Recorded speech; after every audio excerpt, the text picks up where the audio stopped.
যার হাতে একটি টাচফোন আছে তার একটি চ্যানেল আছে, যে কোনো তথ্য ভুলভাল দিতে পারেন, আর কিছু হুজুর থাকলেই যথেষ্ট। কিছু লোক আছে তারা শুনে কাজ করেন, আর কিছু লোক আছে সঠিক তথ্য দিয়ে কাজ করেন।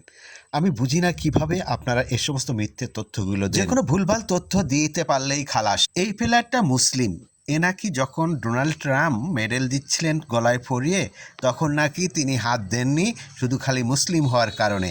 যখন আমি লাইভ দেখেছিলাম তখনও দেখেছিলাম, এখনও আপনাদের দেখাচ্ছি ক্লিয়ার।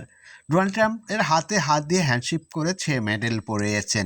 প্রথমে একটু ইতস্তত ছিল, কিন্তু পরবর্তীতে হাত ডোনাল্ড ট্রাম্প নিজেই বাড়িয়ে দিলেন, তখন আর ফেরাতে পারেননি। যারা এই মিথ্যে কথা এবং ভুল তথ্যগুলো প্রচার করেন সোশ্যাল মিডিয়ায় কিংবা গণমাধ্যমে, আমি কমপক্ষে 2 জন হুজুরকে দেখেছি তারা অজ মাহফিলের মতো করে এই আলোচনাটা করতেছেন। আমাদের নবী তো বলেছেন যে ধর্ম নিয়ে খুব বেশি বাড়াবাড়ি করতে তিনি নিষেধ করেছেন।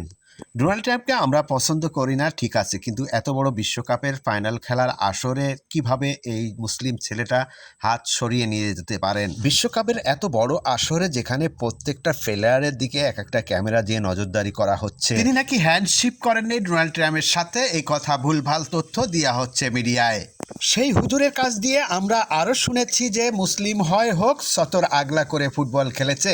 অন্য অন্য যে সমস্ত মুসলিম রাষ্ট্রগুলো বিশ্বকাপ খেলতে আসছিল তারা নাকি সতর ঢেকে খেলেছে।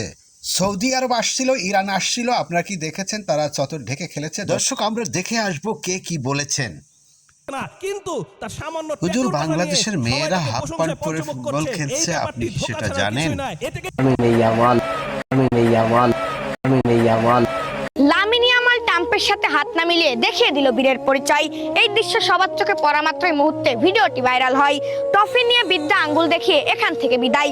একজন মুসলমান আরেকজন মুসলমানের দুশ্মনদের সাথে হাতটা কিভাবে মিলাই।